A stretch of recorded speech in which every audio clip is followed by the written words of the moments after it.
नमस्कार साथियों, आज मैं फिर आप लोगों के सामने एक प्रेरणा देने वाला, एक सबक देने वाला वीडियो लेकर के आया हूँ। छठ पर्व जो है वह समाप्त हो गया है और अब सामने कोई इस तरह का बड़ा त्यौहार नहीं है। तो अब आप लोग भी पर्व त्यौहार से निवृत्त हो गए हैं और 67वीं बीपीएससी की तैयारी में अब जी जान से आप लोगों को जुटना है।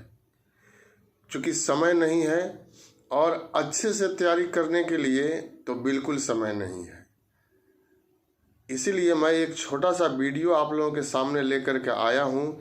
इसमें से कुछ प्रश्न भी बनेगा जो आपको बीपीएससी में अगर पूछा जाए तो आप उसको सॉल्व कर सकते हैं और हिम्मत भी मिलेगा कि हमें लाइफ में कभी जो है हारना नहीं है, पीछे नहीं हटना है। तो मैं इतिहास से संबंधित ही एक पात्र का नाम लेता हूँ आप लोगों के सामने, जो आप लोग जानते भी होंगे। सिकंदर महान का नाम आपने सुना होगा। सिकंदर महान जो है मकदूनिया का शासक था, यूनान में मकदूनिया, और बहुत कम उम्र में 20 साल की उम्र में अपने पिता की फिलिप द्वितीय की मृत्यु के बाद वह गद्दी पर आ गया और संपूर्ण मध्य एशिया को उसने जीत लिया। उसके बाद भारत की तरफ बढ़ता है साथियों, और भारत की तरफ बढ़ता है तो युद्ध होता है 326 बीसी में, ईसा पूर्व में युद्ध हुआ और उस युद्ध का नाम है बीतस्ता का युद्ध या हेडास्पेजिज का युद्ध भी उसको कहते हैं। झेलम नदी को प्राचीन काल में बीतस्ता नदी कहा जाता था, इसलिए बीतस्ता नदी के नाम पर बीतस्ता का युद्ध, झेलम का युद्ध या हेडास्पेजिज का युद्ध। ईस्वी सन भी याद रखना है कि सिकंदर ने भारत पर आक्रमण कब किया तो 326 ईसा पूर्व में, और उसके बाद आल्पस पर्वत को पार करते हुए उसकी सेना जो है आगे बढ़ती है, लेकिन जैसे ही ब्यास नदी के सामने आती है उसकी सेना उससे आगे बढ़ने से इनकार कर देती है। तो इनकार कर देती है सिकंदर की सेना। वह माना गया है कि धनानंद की सेना से डर जाती है और इसलिए आगे बढ़ने से इनकार करती है। मतलब बिना युद्ध किए ही वहाँ पर सिकंदर की सेना हार मान लेती है।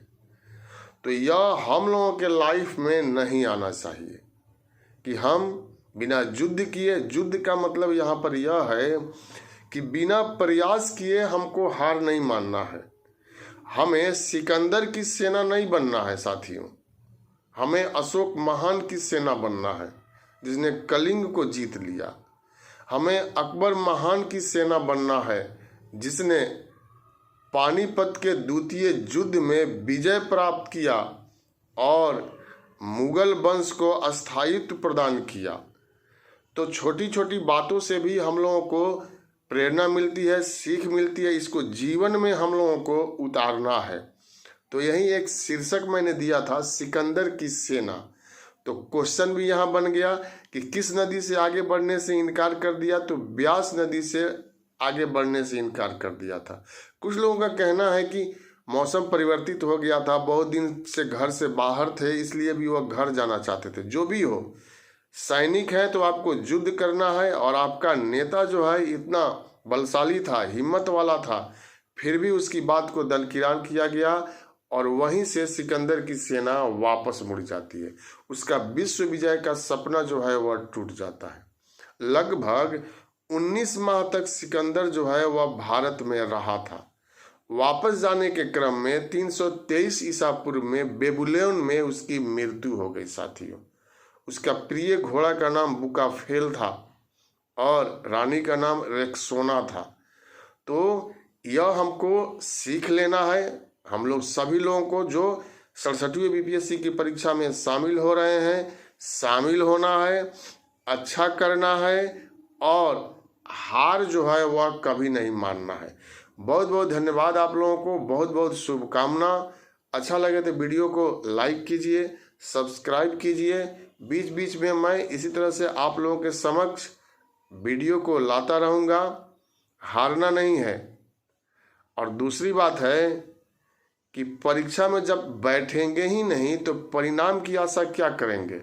तो परीक्षा में बैठना है और पूरे जोश खरोश के साथ, तैयारी के साथ बैठना है।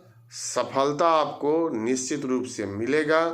बहुत बहुत शुभकामना आप लोगों को, और वीडियो देखने के लिए बहुत बहुत धन्यवाद।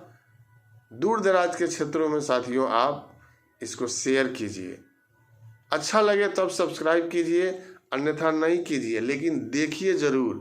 जो प्रैक्टिस सेट मैं ला रहा हूँ वह भी आपको देखना चाहिए, क्योंकि बहुत सारा क्वेश्चन जो है उसमें से आप लोगों को पूछा जाएगा। एक बार पुनः आप लोगों को शुभकामना।